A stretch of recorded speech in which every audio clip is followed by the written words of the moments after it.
Gloria Garcia, welcome to Talk Star Wars. Thank you. Thank you very much. Happy to be on. That's great, and congratulations on the Force Awakens. It's an Oh, incredible success.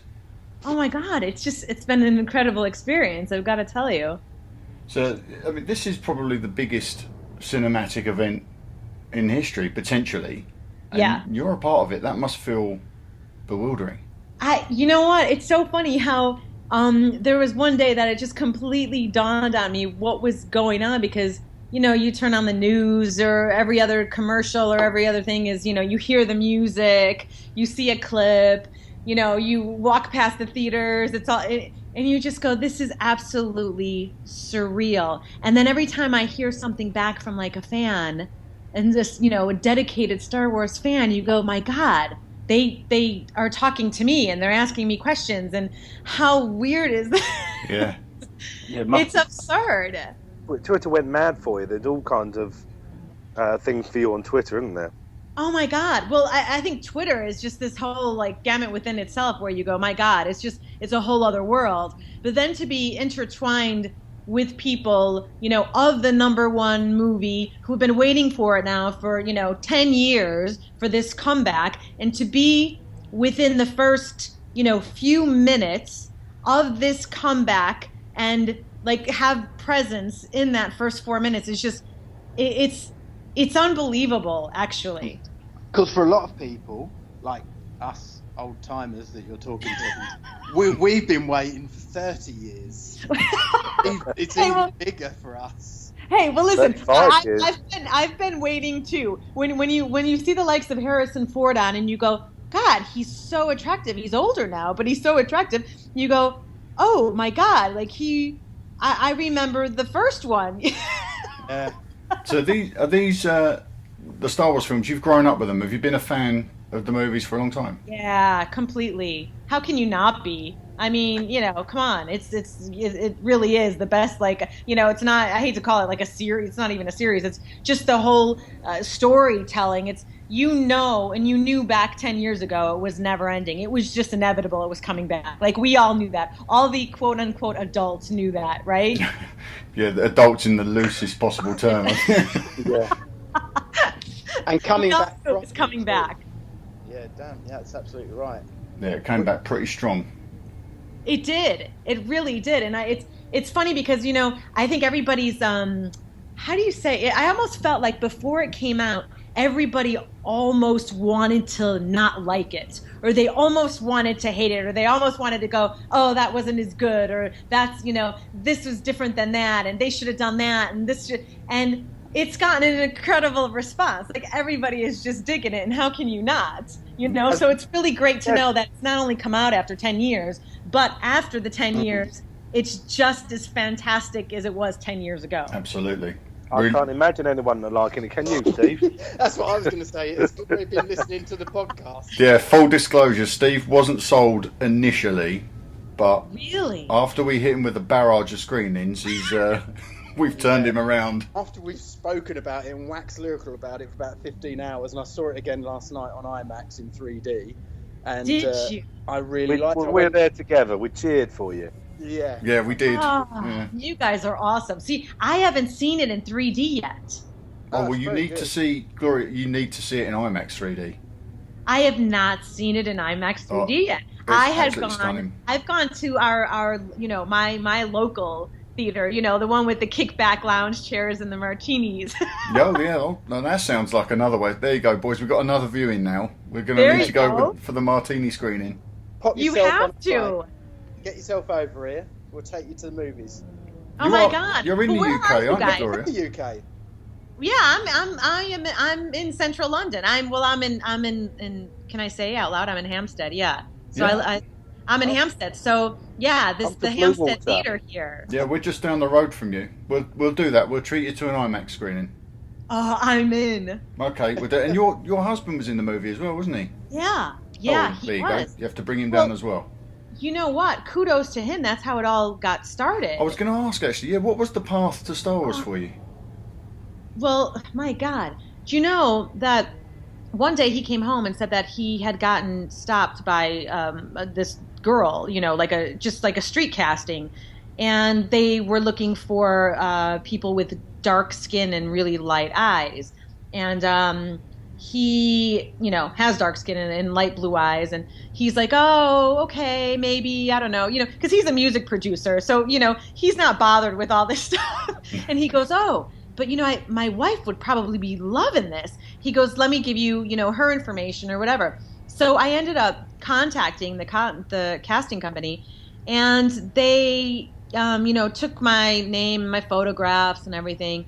And the next thing you know, we were booked for, more than a month on what was this secret film.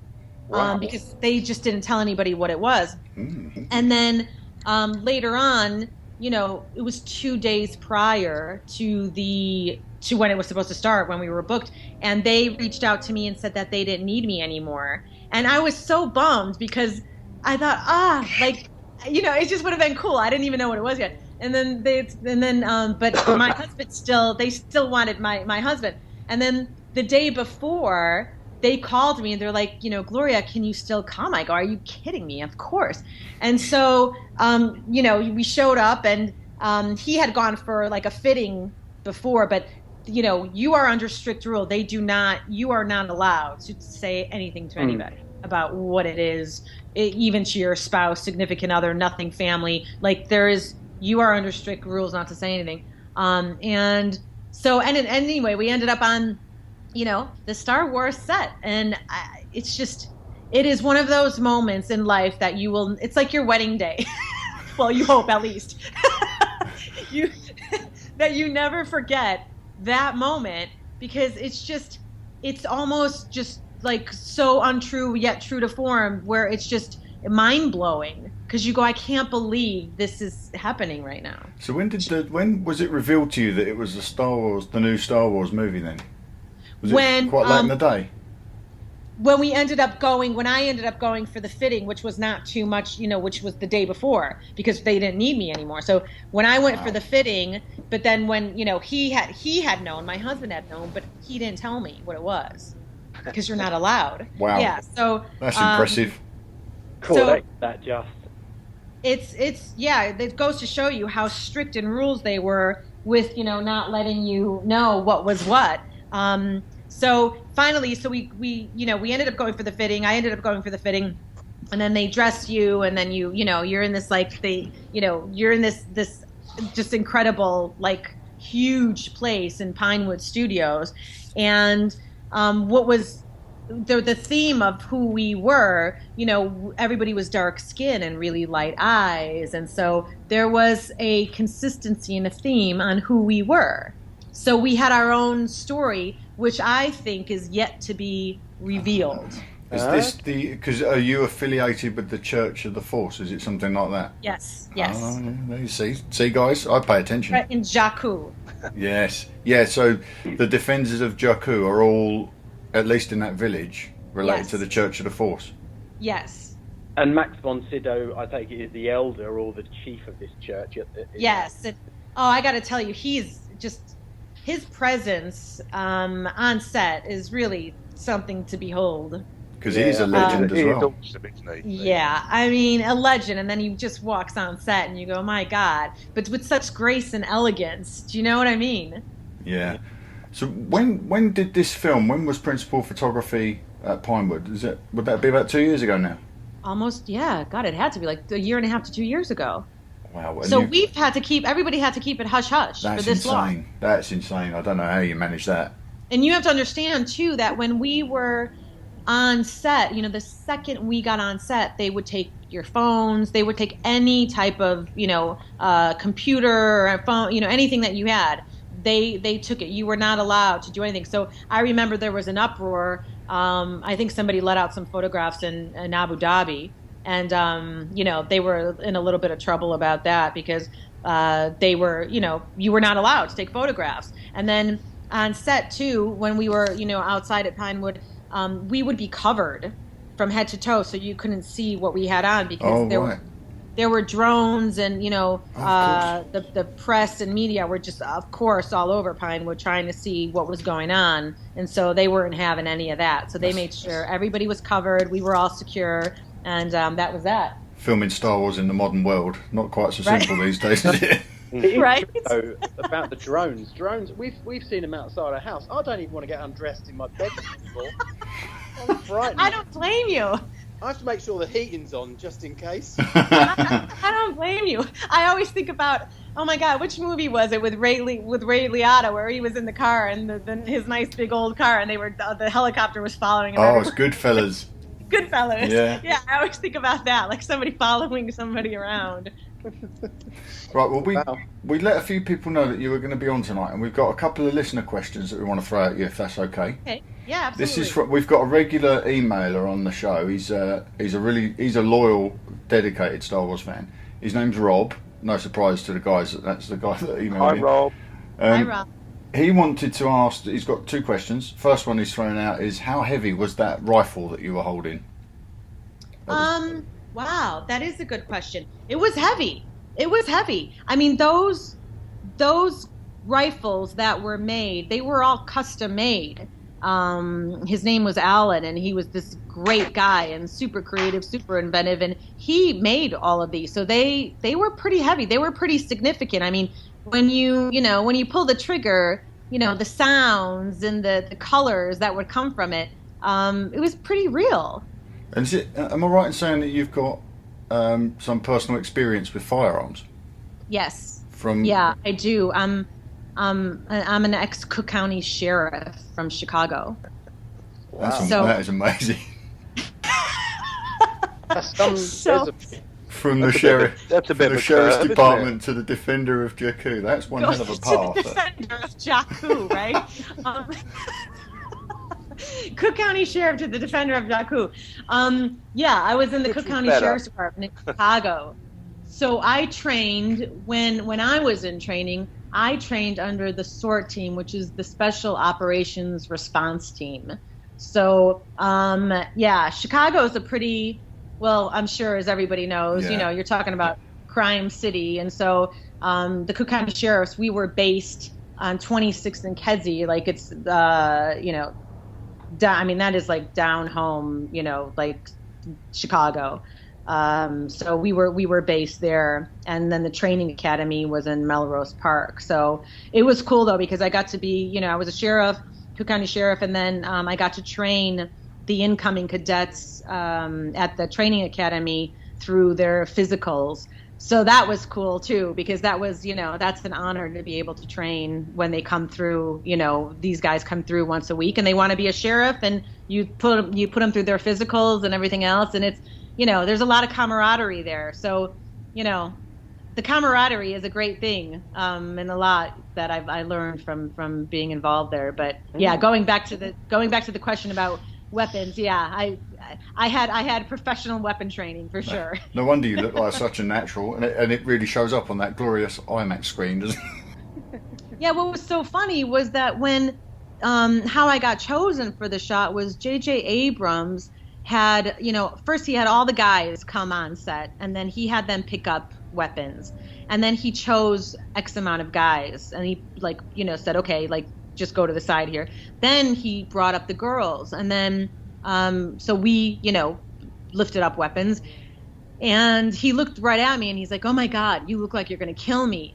And I was nervous because I thought, oh my God, is he going to fire me? Like, this is like, I thought, oh great, first they didn't want me, now he's going to fire me as a supporting actor. Yeah, it could have been, maybe you thought he was going to do that Hitchcock thing of fire someone on the first day to show how tough Oh my he is. God, right? I was like, oh Lord. And then the next thing you know, he pulled me aside and all of a sudden just gave me this scene, and I just, it was mind-blowing, and it was totally mind-blowing. And I think he was beside himself when he found out I was actually Cook County Sheriff, because he couldn't believe it. He would look at me like, no, like it couldn't be true. Like the one girl I pick, who I see, who I thought was going to kill me with a rifle because she knew how to pick up a gun. Now all of a sudden I found out she's the Cook County Sheriff, and it was just like a very cool moment. Well, in a movie that really celebrates the empowerment of the female character, he couldn't have made a better choice for the first woman you see on screen in the new movie, could he? Why, thank you. That's Thank splendid. you very much. Well, you like the new Boba Fett almost, the fan base you're getting. They're amazing. I mean, you always hear about I've growing up, I've always heard about Star Wars fans. I always been a fan myself. But let's think going back all those years too, all this social media wasn't available either way. So I know all the conventions and everything, obviously always existed. But this to me is just to be involved in it and then to have that interaction with fans. Like, it's such a blessing. And it's so exciting because I've now started getting, like, they ask me questions about, girls ask me questions about, like, hair and makeup, and, boys ask me questions about, oh my God, what was the trigger on the gun this way, or how was it that, like, every single detail. And they're so up to par on every single detail. I mean, I went to a dinner party the other night and I got bombarded by like 3 little boys who were like, oh my God, so how were the stormtroopers and how did that look and what was that, and was that on GI or was that on blue screen or was that yeah. And you just go, oh my God. So the idea of one day, hopefully, meeting, God willing, on these convention circuits and everything, meeting these people in person, for me, that would be the biggest coup because they're the best. They're the best fans in the world. The fans are what have made this movie number one. Yeah, and I think it is. We are obviously we're the fandom, so we are the blood that flows through it, but you guys, you're the heart that's beating. I mean, I saw you and I heard you on Rebel Force Radio, and I got impressions of Vanessa Marshall from Star Wars Rebels. The way you're in it, but you're celebrating it and you're enthusiastic about it as well. And that should be applauded and it should be congratulated because that's why we gravitate towards these things. It's a family. It is a family, and and thank you for saying that. I consider myself very lucky. I mean, it was, people always talk about luck, timing, and talent, or, that type of thing.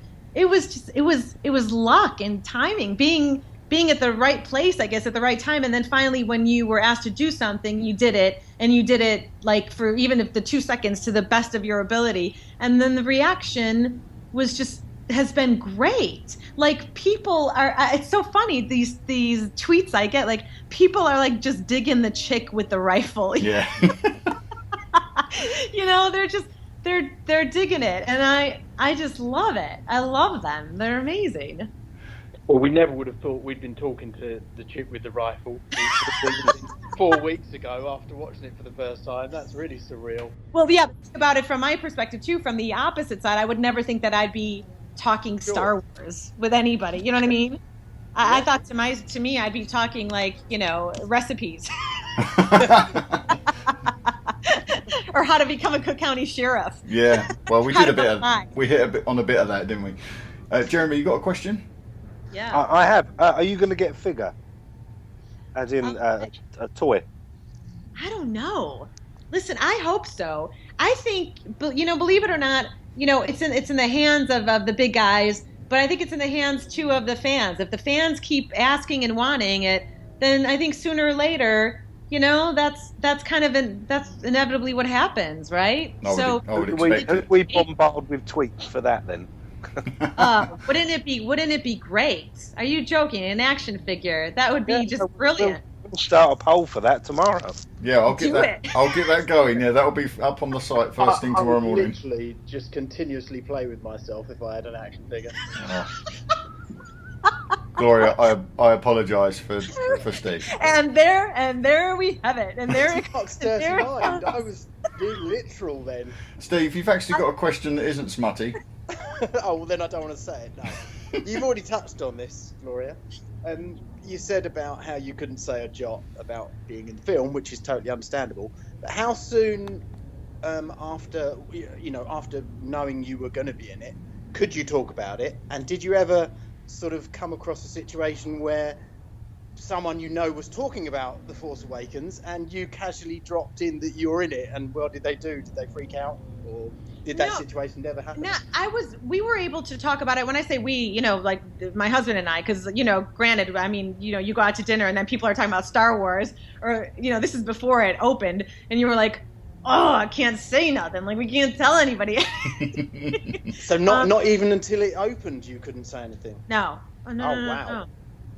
No. You just, I mean, I think you got to the point where you were so used to not saying it to anybody that you just you figured we waited this long, why blow it now? So it wasn't until afterwards where then you go, oh, like I can actually speak up and say, yeah, this is, we're in it, Yeah, I think it's important that I point out at this stage that if there are any casting agents listening now, I would be a steel trap. So I think I'm a shoo-in for the next movie. Yeah, All of us. But the casting agents that casted for this, they're really are the best agents. I mean, because what happens is, they get the big films. They know they know people within the industry, but they are very good with making it rules to where, they pick the right people and they make sure that you don't say anything. I mean, because then you just, you just ruin everything. Like, why ruin something that everybody is excited about it and everybody works really hard on? You wouldn't risk it, would you? Like, I would definitely be able to keep that secret. Just knowing that I was in it, I'd be sort of dancing on my own little world. Yeah. I think. Yeah, I mean, the one thing that I was, that I had to wait for over a year is, is this scene in or isn't it in? Yeah. Oh, of course, yeah. You always go, I wonder if it's going to make it in the movie. And I know when he directed me in it and he was explaining it and then he personally directed me and then after we shot it, he called me behind the camera and he let me watch it with him and you could tell he was so stoked about it. He was so excited. But then you go, God, there's going to be a gazillion other of these moments where he's thrilled about what's happening, especially with the main celebrities. Like, it's, it's so, but it goes to show you how incredible of a person he is to be so, like, visibly excited in front of all of his, ADs and producers and everybody else, to be excited about a supporting actor that he just directed for a second shot. What a generous guy. It goes to show you the way he is. Like, he's just an incredible human being. And so he was just as excited about my clip that he was when I saw him excited about everybody else's, I mean, Mark was saying last night about how episode 8, they're rewriting that as an example of, things that are being cut out because Ray and Finn are going to be in it more because they were so well received, particularly Finn, I believe, Mark, right? Yeah, they're building up the Finn and the Ray characters in the rewrites from what I've been reading, yeah. I'm sure.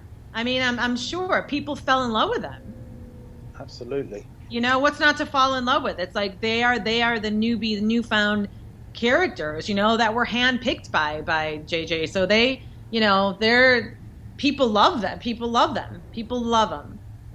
I think they're a big part of the success of the film as well. Pardon me? They're a big part of the success of the film. They're such likable characters. Oh my God, yeah, they absolutely are. Did you get to spend much time with the principal cast on the set? No, you know what? We were.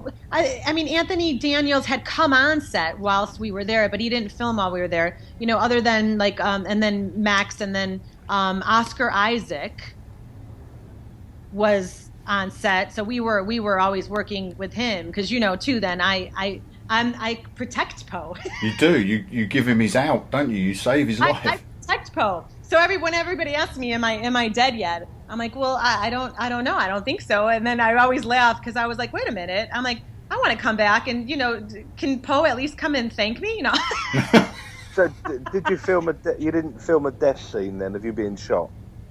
Well, we kind of did all as the villagers, but you don't really see. You don't really see what's really happening. That's what I'm saying. I think the Jakku villagers is still like very mysterious on exactly what's happening. Because you're all in a ring in the middle, aren't you? And then you just see the laser blast, but you don't actually see them getting near. Exactly. Were you standing by your husband at that point? Were you together? We were. Oh, brilliant. Okay. We went out together. Like almost like real life. Yeah. Yeah, like Bonnie and Clyde. Clyde. Playing a married couple, but you're just in your own minds in Jakku. You know what? They had us play next to each other quite a bit. Okay. They would put us together in a lot. Okay. Did we see him getting led off? He had his hands on his head and he got shoved by a stormtrooper. Was that your husband? No. Oh, I'll cut that bit out because I look stupid now. You've only No, seen but it at one point they've got Poe that they're doing that too. Remember, he's got his hands up behind his head. Yeah. Yeah. I think Yeah. Mark sees things that even JJ hasn't seen, like in the background. Yeah. Steve, mostly because I'm making that stuff up, mate. Yeah. But yeah, I mean, I would say, you know, that you know, Adam Driver was on when we were on, Oscar Isaac for sure, and then Gwendolyn Christie, who is, boy, she is one tall girl. Like she came on set, and you go, oh my God, you know, you think to yourself, no wonder she's like the top of the top of the top in Game of Thrones, like. No wonder she is the loved person, because she's just like, again, her presence, just like Max, is just like, you go, wow, that is just cool. She's just cool. Yeah. And did you see her on set with your scenes, or just hanging around elsewhere? Because she's not actually on the. Am I right? Is that she's not actually on the planet in Jakku? Yeah, No, she tells them to shoot them. Yeah, Oh, she, right, remember? yes. Yeah, and she's got the beautiful silver Yes. from head to toe. Yeah. Okay. I've only seen it twice. Jeremy's seen it 97 Yeah. times. Yeah, but Steve, you only just saw it last night. That is Watched bad. it for the first time last night. You'd seen it before, So but last she's, night you watched it. Captain Phasma. Yeah, so she's the one. So imagine her coming on set with this beautiful silver, like, all, you know, you just go, oh my God. Did you, before you shot those scenes, did you see much of a script for it? Or was it all done on the soundstage? No, we didn't. So it was all done on the soundstage, you know. I mean, I'm sure they had, I mean, obviously they had their scripts, and, you know, they had an idea of where we were going to go and what we were doing. But we didn't, as supporting actors, we did not. Yeah, we just, you know. They keep those things locked down, don't they? Yeah, for sure. But talk about a well-oiled machine, but yet something that there was always a sense of magic to it every time you stepped on set, you know? I mean, it's just... It's magical. It's a magical place to be. I bet. Actually, that's a good place to drop this other listener question in. It's another question from Rob. He wanted to know what was more exciting to work on. I think we know the answer. Star Wars or James Bond? Oh, Star Wars. That was a good answer on a Star Wars podcast. No, I don't want to compare, but I mean, you know, James Bond, you're talking about still a living legend, you know, I mean, a movie, a complete spectacle where you go, oh my God, like, you know, the budgets are there, the story is there, all the gadgets are there, all the, you know, it is like the spy, you know, the best spy movie you can be on. But even in that, you know, I didn't get a feature on that, but still, it was still a great set to be on, you know. But as far as like the magnitude of the sets and everything in Star Wars, that was just incredible. So yeah, I mean, Star Wars for sure. It's like, you know, the scenes in Spectre were much more contained, the ones that I was personally on. Yeah. So, you know, it wasn't the set was not of the magnitude, anywhere near the magnitude of what Star Wars was. I mean, that one, when you walk into the Star Wars set and you're outside, and it is like you almost feel like that is your home and you're living on the village. It's that much of a difference. You go, my God, this is just incredible. I think you said it, Gloria, but did you say a month that you was involved for? Yeah. Wow. Yeah. Yeah. A long time, isn't it? Yeah, it is. And we were shooting nights.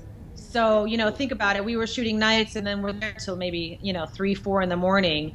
And so these were long days for everybody. I mean, so, you know, bless them, the you know, I'm sure JJ and all those guys and all the producers, all the ADs, you know, they were with the celebrities all day, or with the main characters, and then doing that all day. And then we were coming in late. So, I mean, they just kept going. I mean, what an incredible bunch. And they made it fun. I mean, we laughed a lot. Like, we laughed a lot on set, which was the best, you know. So everywhere from, you know, when we were all, you know, eating to our breaks to working, you know, it was a blast. It was never boring. I'm so jealous. No one would ever complain, because it was just fun. When I'm going to work tomorrow and I'm inputting numbers into a spreadsheet, I'm not going to remember you favourably. You know that, Yeah. Gloria. You're like, bloody Gloria. I got really lucky, and for that, I'm very thankful. Well, Very thankful. I just wonder if you're prepared for what's coming next. I mean, this Star Wars thing, your character's going to live on indefinitely now in expanded universe stories, in comic books and novels. That would be absolutely incredible. I'm unnamed at this point, and we'll see what pans out via the fans and via the interaction and everything else. It's like, but all I can say is it's been a blast. No pun intended. Well, we'll start a vote for you. Name the Jakku Defender. That would be awesome. Let's see if we can get something done. And we'll get that rifle named as well. The Santi 11. Right? Did you see that? Yeah. How sweet was that somebody wrote that? Yeah. How sweet was that? Santi 11. I love it. But it goes to show you the interaction with the fans and how cool they are. It's like, to go ahead and do that, you just go, oh my God. Like, we'll be pestering it's Pablo. out of love, care, and concern, and just feeling proud of Star Wars, I mean, it sounds like you are one of those fans who happens to be in it as well. Well, I love it. I mean, how could you it's like the coolest thing to be a fan and be in the movie. I mean, you just go, God, anybody would, people keep sending me texts going, God, I'm feeling a little jealous. I go, don't worry, I did it for all of us. So, as you are a fan, I'm going to do the thing that we ask most people. What order do you like the Star Wars films in? 7 obviously is your favourite, but where would you rank 1 to 6 after that? I hate to say it, but I'd have to do them in order.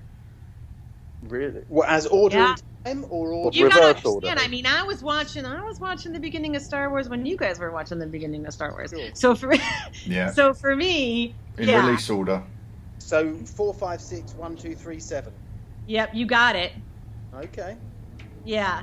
That's, Yeah. that's You very got it. diplomatic, Gloria. And the Phantom, and I love the Phantom Menace, but I'm how do I say? I gear towards Phantom Menace because my buddy's in Phantom Menace too. Who's that? Who is that? Jerome Blake is in Phantom Menace. So yeah, Oh, okay. and he's played several characters. So yeah, he's a cool guy.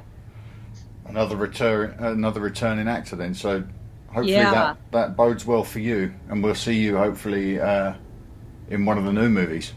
Wouldn't that be amazing? That's the beauty of Star Wars. You can always put on makeup and a costume, and away you go. That would be amazing. With the rightful name, a name, and a thank you from Poe. No. Yeah, that's what you want. A bunch of roses and a bottle of bubbly from Poe. So what's up for you next, Gloria? Well, I'm involved in my studies now. I study at the Poor School, drama school here in London. Right.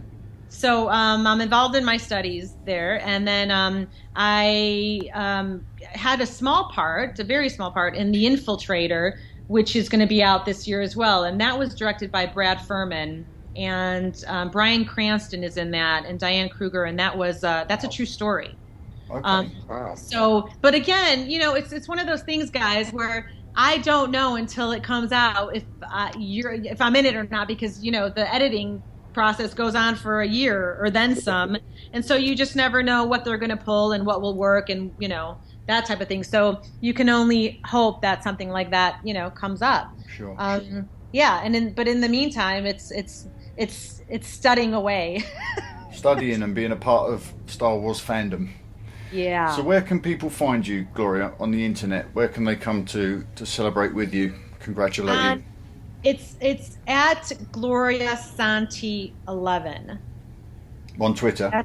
That's the Twitter page, yeah. Okay, I'll pop a link into the description of this show so Yeah. that people can That's find you the easy Twitter. enough. So it says it says Gloria Garcia, but then it's at Gloria Santi, which is Santi, and then the number 11.